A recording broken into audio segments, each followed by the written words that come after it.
வணக்கம் எஸ்ஆர்எஸ் தமிழ் வானொலி உறவுகளே. இசையும் கதையும். கதையின் பெயர் எது அன்பின் வடிவம். இக்கதையை எழுதி வாசிப்பவர் சரோஜினி செல்வகுமார்.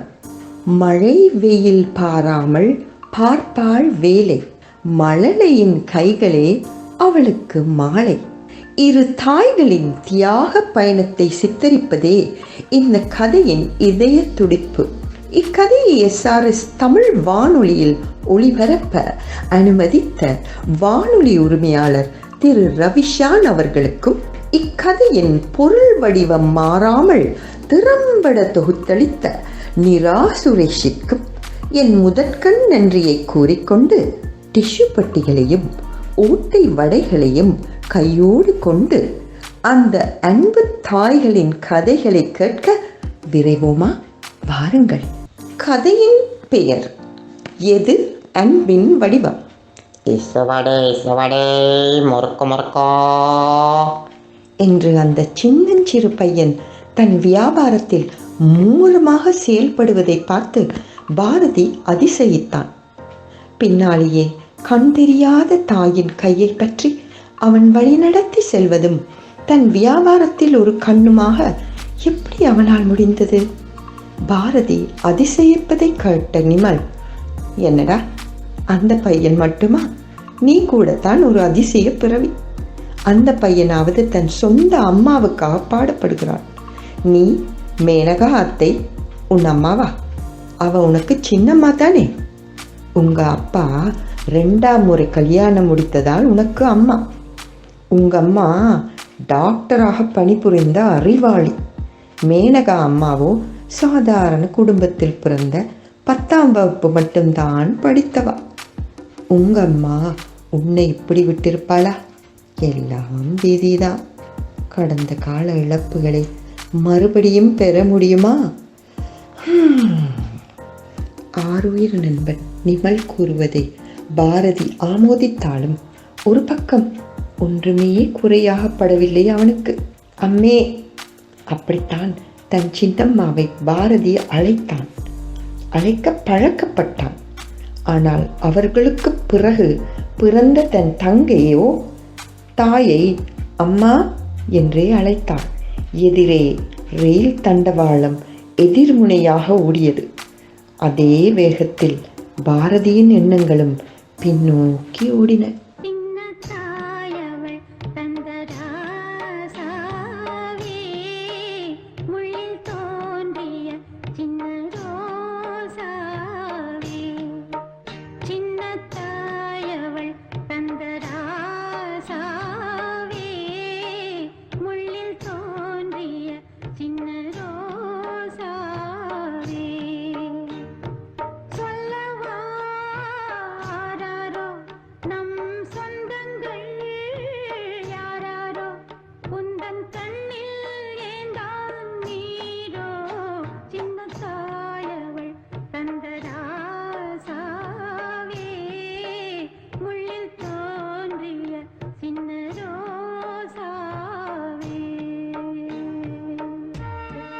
அம்மா என்று இப்படி அவன் யாரையுமே அழைத்ததில்லை. ஏனெனில் அவனை சுற்றி பல வேலையாட்கள் இருந்தும் தாய் என்ற அந்த சொந்த அம்மா அவனுக்கு இல்லை. அந்த தாய் எங்கேயோ இருக்கின்றாளாம். ஆனால் தன்னருகில் ஏன் இல்லை என்பது அவனுக்கு புரியாத புதிர். அவனுக்கோ 2 வயது. அப்பாவோ மறுபடியும் கல்யாணம் முடித்து மேனகாவை வீட்டுக்கு கொண்டு வந்து விட்டார். அன்று முதல் மேனகாவை தான் சின்னம்மா என்று அழைத்தவனை, இல்லையடா நான் உன் அம்மே, அம்மே என்று தான் அழைக்க வேணும், சரியா என்று மேனகா கூறிய வார்த்தை பாரதியை மிகவும் ஈர்த்தது. அம்மே அம்மே என்று அவளை சுற்றி சுற்றி வந்தான். தான் இழந்த ஒன்று வாழ்க்கையில் மறுபடி கிடைத்த மாதிரி இருந்தது அந்த பிஞ்சு உள்ளத்துக்கு. மேனகாவுடன் தரையில் அமர்ந்து உணவு உண்பதும் தரையில் அவவை கட்டி அணைத்து தூங்குவதுமாக பாரதி மேனகாவையே சுற்றி சுற்றி வரத் தொடங்கினான். அவன் தந்தை அந்த ஊரிலேயே பெரிய செல்வந்தர். அடிக்கடி வியாபார விஷயமாக அவர் பல அயல் நாடுகளுக்கு கூட போய் வந்தார். தாயை இழந்து தவிக்கும் தன் மகன் பாரதிக்காகவே தன் வீட்டிலேயே வேலை புரிந்த மேனகாவை 2ஆம் முறையாக கல்யாணம் முடித்தார் என்று அந்த ஊரார் பாரதியின் அப்பா தனசேகரை புகழ்ந்தனர். ஆனால் மேனகா பதுளை அநாதை இல்லத்திலிருந்து கொண்டு வரப்பட்ட சிங்களத்து பெண். பாரதியின் தாய் இருக்கும் போதே மேனகா வேலைக்கு நியமிக்கப்பட்ட சின்ன பெண். பாரதியின் தாய் அந்த குடும்பத்தை விட்டு போன பிறகு மேனகா பாரதி மேல் அதிக பாசம் பொழிந்தாள். கூடவே இந்த காரணத்திற்காகவே தனசேகர் அவளை 2ஆம் தாரமாக கல்யாணமும் செய்ய பாரதிக்கு சொந்த தாயானாள் மேனகா.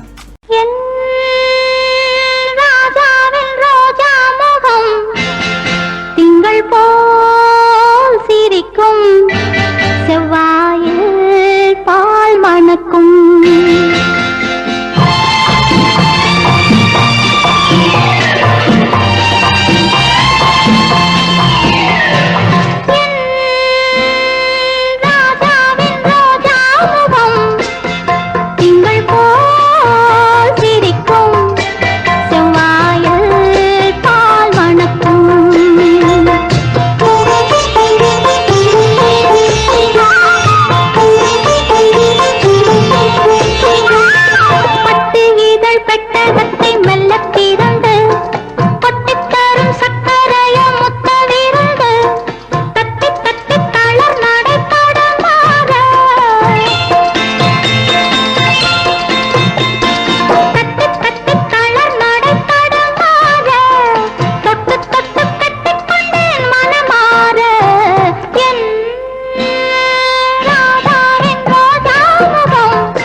நாளடைவில் மேனகாக்கும் ஒரு பெண் குழந்தை பிறந்தது. தனக்கு ஒரு குட்டி தங்கை பிறந்தது, அத்துடன் ஓடி விளையாடலாம் என்று கனவு கண்டான் பாரதி. என் தங்கைக்கு சப்புமணி என்று பெயர் வைக்க வேண்டும். அதையே மேனகா வைத்தது அவனுக்கு பெருமை. ஆயினும் தங்கை சப்புமணி பெரிய தனி அறையில் பல ஆயாமாக்கள் சூழ ஒரு ராஜகுமாரி போல் வளரத் தொடங்கினாள். பாரதியோ இன்னமும் மேனகாவுடன் பாயில் உறங்குவதும் பொது சாப்பாட்டறையில் எல்லா வேலையாட்களுடன் உணவு உண்பதுமாக பொழுதை போக்கினான். பாரதியை பிரத்தியோக பள்ளியில் சேர்க்காமல் சாதாரண அரசாங்க இலவச பள்ளியிலேயே சேர்த்து படிக்க வைத்தாள் மேனகா. ஆனால் சப்புமணியோ பிரத்யேக தனியார் பள்ளியிலேயே படித்தாள்.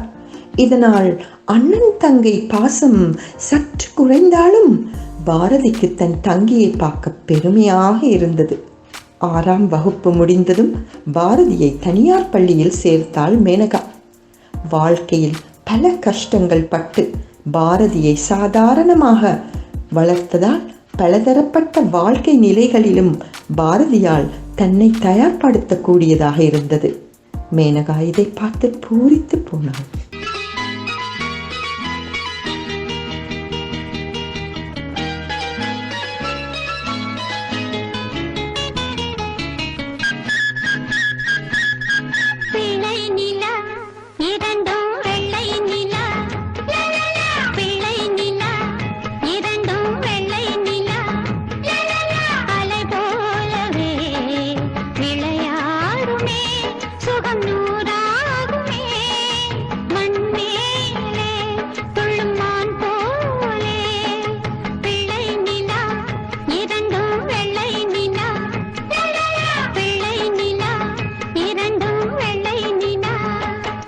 பாரதி தான் படித்த அரசாங்க பள்ளியில் பலதரப்பட்ட விளையாட்டுத் துறைகளிலும் வீரனாக திகழ்ந்தான்.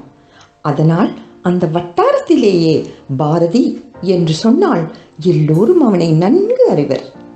தனசேகர் அடிக்கடி வியாபார விடயமாக ஊரில் இல்லாததால் மேனகாவே சென்று பாரதியின் பள்ளி விவரங்களை கவனிப்பதுண்டு. இதனால் மேனகாவையும் நாட்டவருக்கு தெரிய வந்தது. பாரதியின் அபார விளையாட்டு சாதனைகளும் பரீட்சையில் அதிமிக திறமையை சித்தி எய்தியதாலும் பல தனியார் பாடசாலைகள் நான் நீ என்று போட்டி போட்டுக்கொண்டு பாரதியில் தங்கள் பள்ளியில் ஏற்றுக்கொண்டனர். மகள் சப்புமணிக்கோ மாடர்ன் டெக்னாலஜி டிசைன் ஆர்ட் பிடித்ததால் அதற்கான அத்தனை செலவையும் பார்த்து செய்தாள் மேனகா. ஆனால் பாரதிக்கோ ஒரே ஒரு குறைத்தான், தங்கையோடு ஊர் சுற்ற முடியவில்லையே என்பது. ஏனெனில் சப்புமணி விடுமுறைக்கு வீட்டிற்கு வரும்போதெல்லாம் அப்பா தனசேகர் இருப்பார். சப்புமணியை ஊரெல்லாம் சுட்டி காட்டி டவுன் கொண்டு போய் விரும்பியதை வாங்கி தருவார். சில விடுமுறைகளில் பிற நாடுகளில் கூட கழியும். என்னவோ மூத்தாள் பிள்ளை பாரதியை அவர் கேட்டதே இல்லை. மேனகாவும் அவனை அனுப்புவதாக இல்லை. அதற்கு பதிலாக பல விவசாய நுணுக்கங்களை பாரதியின் கவனத்திற்கு திருப்பினாள் மேனகா.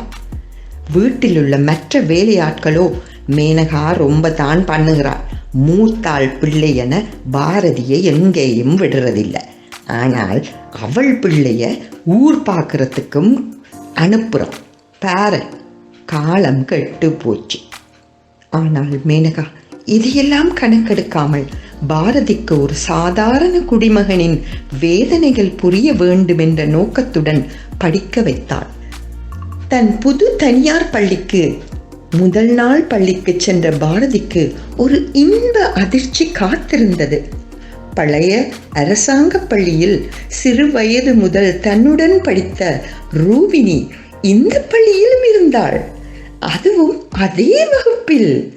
மீனாவுக்கு பாரதியின் அபார திறமைகளில் ஒரு லைப்பு. அவள் ரூபினியை கொண்டு சென்று அந்த ஃபுட்பால் அடிக்க பள்ளி விட்டு பலர் காத்திருக்க ரூபினியும் பாரதியை பாராட்ட அவனுடைய ஒவ்வொரு கோலுக்கும் கைத்தட்டி விசிலடிக்க காத்திருப்பாள். இதனால் பலமுறை அவளுடைய அப்பாவிடம் ரூபினி அடி வாங்கியதையும் பார்த்து பாரதி கலங்கி போனான். அவர்கள் விவசாய குடும்பம், இந்த விளையாட்டுகள் புரியாது போலும் என்று மேனகா பலமுறை பாரதியை தேற்றுவாள். ஆனால் இந்த பள்ளியில் ருவினியை கண்டதும் பாரதிக்கு ஆச்சரியம். போய் தயங்கி தயங்கி பேசினான். ருவினி, நீங்களா? ஆமாம் பாரதி, நானே தான். இங்குதான் மெடிக்கல் சீட்டுக்கு நல்ல சான்ஸ் இருக்காமே, அதனால் அப்பாவுடன் சண்டை போட்டு இங்கு வந்தனான். ஆமாம், அது என்ன மிஸ் ருவினி, மிஸ் யூ ருவினி என்று சொன்னால் நல்லா இருக்கும். இருவரும் சிரித்துக்கொண்டே பல பழைய நண்பர்களை விசாரித்தனர்.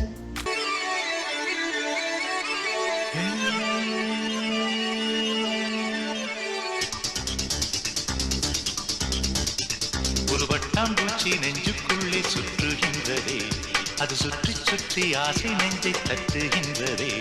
ஒரு வட்டாம்பூச்சி நெஞ்சுக்குள்ளே சுற்றுகின்றதே, அது சுற்றி சுற்றி ஆசை நெஞ்சை தட்டுகின்றதே.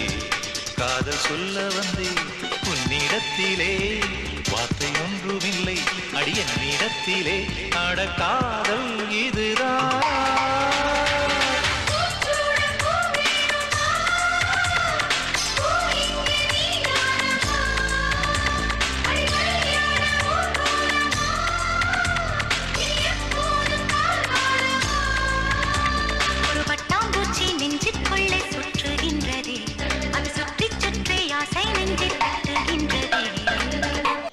அன்று பாரதி பள்ளிக்கூடத்தில் தாயார்கள் சந்திப்பு நடந்ததால் மேனகா வந்திருந்தாள்.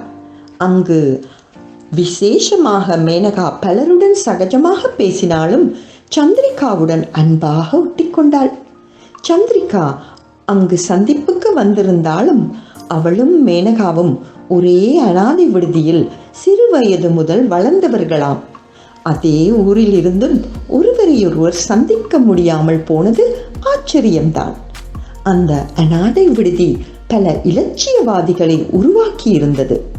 அதை ஒரு மாமா மாமி வீடு மாதிரி பாவித்து மன உளைச்சல் இல்லாமல் பலர் நன்றாக படித்து பட்டம் பெற்று பெரிய உத்தியோகங்களில் அமர்ந்திருந்தது பெருமையான விடயம். சந்திரிகாவுடன் மேனகா தன் சிங்கள பாஷையில் பேசி சிரித்ததை கண்வெட்டாமல் பார்த்து கொண்டிருந்தான் பாரதி. அம்மே, இவ்வளவு சந்தோஷமாக சிரித்து நான் பார்த்ததே இல்லை. அது யாருடைய அம்மா என்று நினைக்கிறீர்கள்? ஞாபகம் இல்லையா? என் கூட படித்தாலே ருவினி, அவட அம்மா தான் சந்திரிகா. ருவினி இப்ப இங்கேயும் என்னோட படிக்கிறாள். விவசாய குடும்பம். கஷ்டப்பட்டு ருவினியை காசு கொடுத்து படிக்க வைக்கணும் அம்மா. ருவினி நல்லா படிக்கிறான், எனக்கு கூட ஹெல்ப் பண்ணுவா அம்மா. பாரதி சொல்ல சொல்ல மேனகா மனதில் இனம் தெரியாத ஒரு பயம் கவ்வியது. பாரதிக்கு எல்லாமே பார்த்து பார்த்து செய்தேனே, இந்த வயதில் தோன்றும் காதலை எப்படி மறந்தேன்? உடனேயே இதற்கு ஏதாவது நடவடிக்கை எடுக்க வேண்டும் என்று மேனகா யோசிக்கலானாள். அன்று பாரதியும் ருவினியும் டவுனில் இருந்த ஐஸ்கிரீம் பார்லருக்கு சென்றிருந்தனர். முந்தைய நாள் நடந்த கஷ்டமான ஒரு கணித விபரத்தை ருவினி தனக்கு புரியும்படி கூறியதற்கு நன்றி சொல்லவே பாரதி அவளை வற்புறுத்தி அழைத்து வந்திருந்தான். அப்ப பார்த்தா சந்தைக்கு வியாபார விடயமாக பேச வந்த ருவினியின் தாய் சந்திரிகா அவர்களை பார்க்க வேண்டும். திகைத்து போனாள் சந்திரிகா. ருவினி, நீ சின்ன பொண்ணு, ஐஸ்கிரீம் வேண்டுமானா அப்பா வாங்கி தருவார். இப்படி கண்டவங்கட கூட நீங்க வர தேவையில்லை. நீ கெட்டிக்காரி, படிப்பில் கவனம் செலுத்து, வா என்று சந்திரிகாவை அழைத்தாள். ருவினியோ இல்லையம்மா இல்ல என்று ஏதோ சொல்ல எடுக்கையில், அவன் சின்னம்மா என் உயிர் தோழி. மேனகா இல்லையேல் இவனும் அவன் தாய போல பைத்தியக்கார ஆஸ்பத்திரியில் தான் சேர்ந்திருப்பான். ப்ளீஸ் தம்பி, என் சின்ன வயசு மகளை இப்படி டிஸ்டர்ப் பண்ணாதீங்கோ ப்ளீஸ். வா ருவினி என்று அவளை ஆட்டோவில் ஏற்றிக்கொண்டு உடனேயே அங்கிருந்து அழைத்து சென்று விட்டாள். ருவினி கண்ணீர் வழிய அழுது கொண்டே கையசைத்தாள்.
போனாய், வான்மழையாக என்னை தேடி மண்ணில் வந்தாய். என் தாகங்கள் தீர்க்காமல் கடலில் ஏன் சேர்கிறாய்?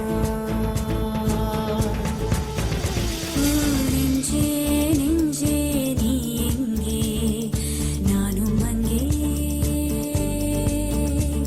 என் வாழ்வும் அங்கே. இப்ப என்ன நடந்தது? நாங்கள் சும்மா ட்ரீட்டுக்காகத்தானே ஐஸ்கிரீம் வாங்க வந்தோம். மனதளவில் நாம் மிக நெருங்கிய நண்பர்கள், அதில் என்ன தவறு? அப்புறம் இவன் தாயை போல பைத்தியக்கார ஆஸ்பத்திரியில் தான் என்றானே. என்ன ஏன் அம்மா மனநிலை ஆஸ்பத்திரியிலா இருக்கிறாள்? அப்ப பிறநாட்டுக்கு போனதாக அல்லவா மேனகா சொன்னாள். பல கேள்விகள் மனதில் போராட பாரதி உடனேயே வீட்டிற்கு வந்து மேனகாவிடம் கேள்வி தொடுத்தாள். மேனகா சற்று திக்குமுக்காடித்தான் போனாள். யார் என் பாரதியை இப்படி குழப்பி விட்டது? சந்திரிகாவா? அப்ப ருவினிக்கும் இவனுக்கும் இடையே ஏதோ இருப்பது அவனுக்கும் தெரிந்து விட்டதா? உடனே சில மாதங்களில் பாரதியை கொழும்பில் இன்டர்நேஷனல் பள்ளியில் சேர்த்தான். பாரதியின் அத்தை மாமா வீட்டில் இருந்தபடி அவனை படிக்க எல்லா ஏற்பாடுகளும் செய்தாள். கூடவே ருவினியை நாளடைவில் மறந்து விடுவாள். அத்தை பெண் கண்ணம்மாவை கட்டாயம் அவனுக்கு பிடிக்க வாய்ப்பும் உண்டு என பாரதியை கொழும்புக்கே அனுப்பிவிட்டாள் மேனகா. மேனகா எதையும் தன் கணவரிடம் பேசியே முடிவெடுப்பாள். கணவரோ மேனகா மேல் முழு பாரத்தையும் போட்டு, பாரதி விஷயமாக இருந்தால் நீ எது செய்தாலும் ஓகே என்று விட்டுவிட்டார். மாதங்கள் வருடங்களாகின. வருடங்கள் 5 ஓடிவிட்டது. பாரதி தன் டாக்டர் படிப்புக்காக லண்டன் அனுப்பப்பட்டான். அதனால் மேனகாவையோ ஊரையோ அவனால் பார்க்கவும் முடியவில்லை. அடிக்கடி கடிதம் அல்லது ஃபோன் பண்ணுவாள். அதுவும் நாளடைவில் மேனகாவை நிறுத்திவிட்டாள். அவன் படிப்பில் கவனம் செலுத்த வேண்டுமென அவனும் தன் இலட்சியத்தில் தீவிரமாக படித்து மனது ரீதியான ஸ்பெஷலிஸ்ட் டாக்டர் ஆனான். தான் படித்து முடித்ததுமே 1 வருட ட்ரெயினிங்காக இலங்கை தன் ஊரையே தேர்ந்தெடுத்தான். பல கேள்விகளுக்கு விடை காணவும் அந்த வருட பயிற்சிக்காகவும் இப்போ ஊருக்குத்தான் திரும்பிக் கொண்டிருக்கின்றான். தாய்க்கு தாயாக இருந்த மேனகாவை முதலில் பார்க்க வீட்டுக்கு விரைந்தான். ஆனால் அங்கு அவன் கண்ட காட்சி, ஏன் தன் வீடு மயான அமைதியில் கிடக்கின்றது? 10-15 வேலையாட்கள் சுற்றி வர ஜெகஜோதியாக ஒரு கோயில் போல் மின்னும் தன் மாளிகை வீடு இப்போ பல மரங்கள் வளர்ந்து வாசலே தெரியாமல் மறைத்திருக்க தனிக்காட்டு பங்களா மாதிரி அமைதியாக இருக்கின்றதே. அம்மே அம்மே என துடித்து அழைத்தபடி அந்த இருண்ட மாளிகையினுள் ஓடிச் சென்றான். ஒரு ஓலைப்பாயல் சுருண்டு கந்தல் துணி போர்வையாக ஒரு உருவம் இருந்தது. அது அவர்களுடைய அன்பு சமையல்காரர் சுந்தரம்தான். யார் அது தம்பியா, யார் அது என அழைத்தவர் உடனேயே, சின்னையா, பாரதி ஐயா, நீங்களா வந்துட்டீங்களா? அவரை கட்டி அழுது பின் பாரதி, ஐயா, இங்கு என்ன எல்லாமோ நடந்து விட்டது ஐயா. உங்களோட அம்மை தங்க எல்லாமே பிரிந்து போய்விட்டார்கள் ஐயா.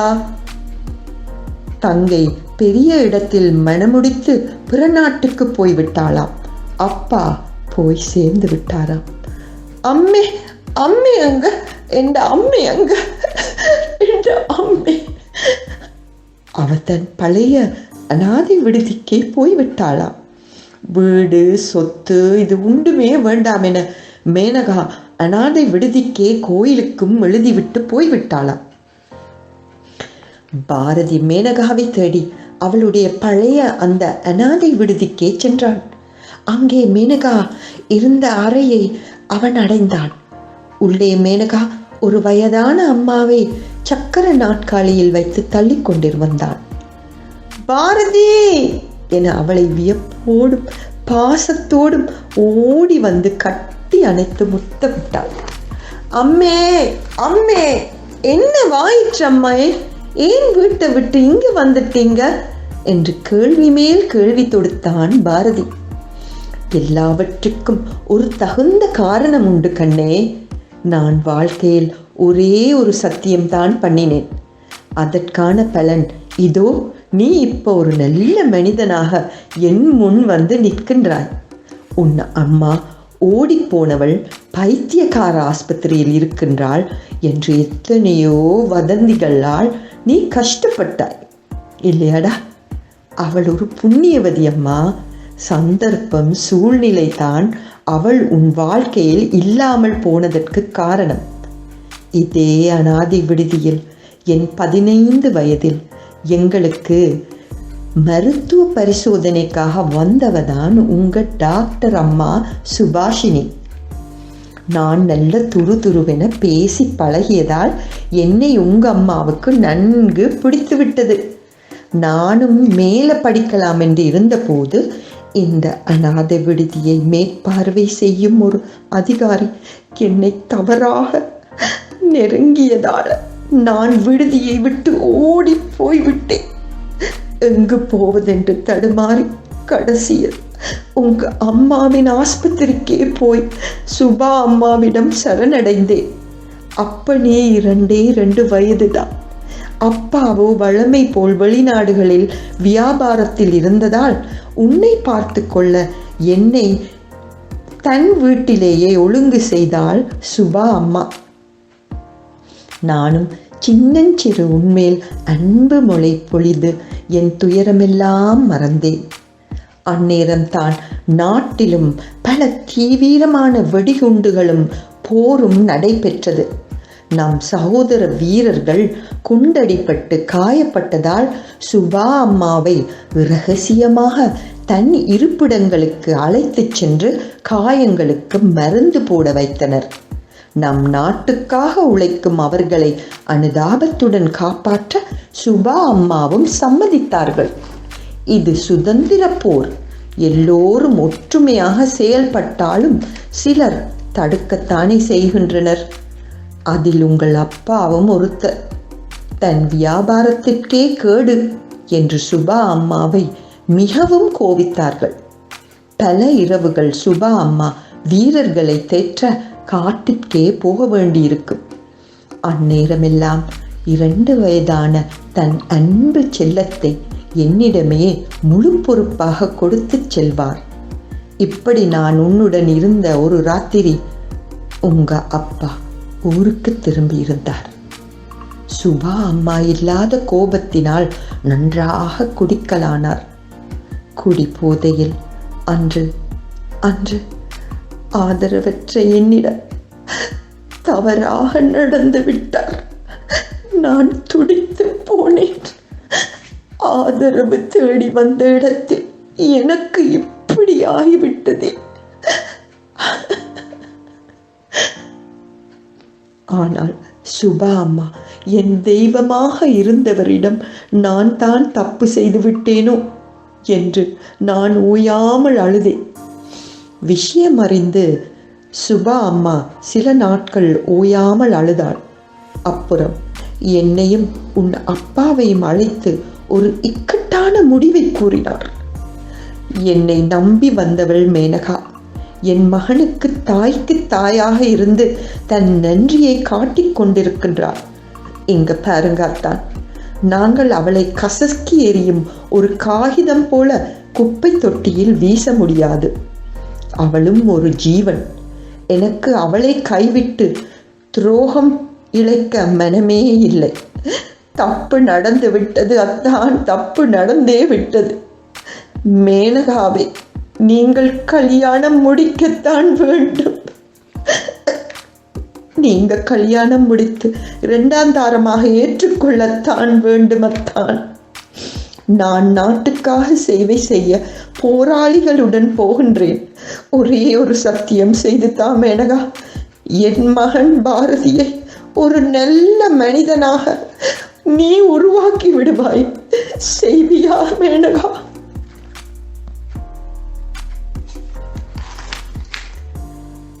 இப்படி தன் தாலியையே எனக்கு தானம் கொடுத்து நாட்டுக்காக உழைத்தவள் உன் தாய் இப்போ வயதான காலத்தில் யாருமற்ற அனாதையாக சுபா அம்மா அதோ என்னுடன் வாழும் ஒரு பாக்கியம் எனக்கு கிடைத்திருக்கின்றது. இதை எப்படி நான் நழுவ விடுவேன்? நீயே சொல்லு பாரதி, நீயே சொல்லு பாரதி. கண்ணீர் மல்க பாரதியை பார்த்து மேனகா கேட்டாள். அதற்கு பதில் கூட கூற முடியாமல் தன் கண் முன்னே 2 தெய்வங்களை பெருமையுடன் நோக்கினான் பாரதி.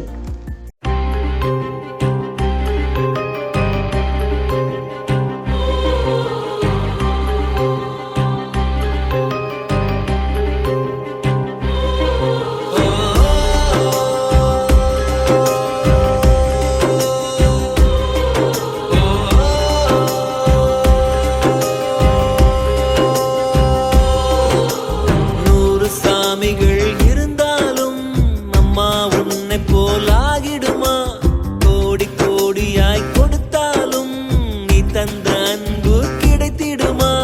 ரத்தத்தை நான் தந்தாலுமே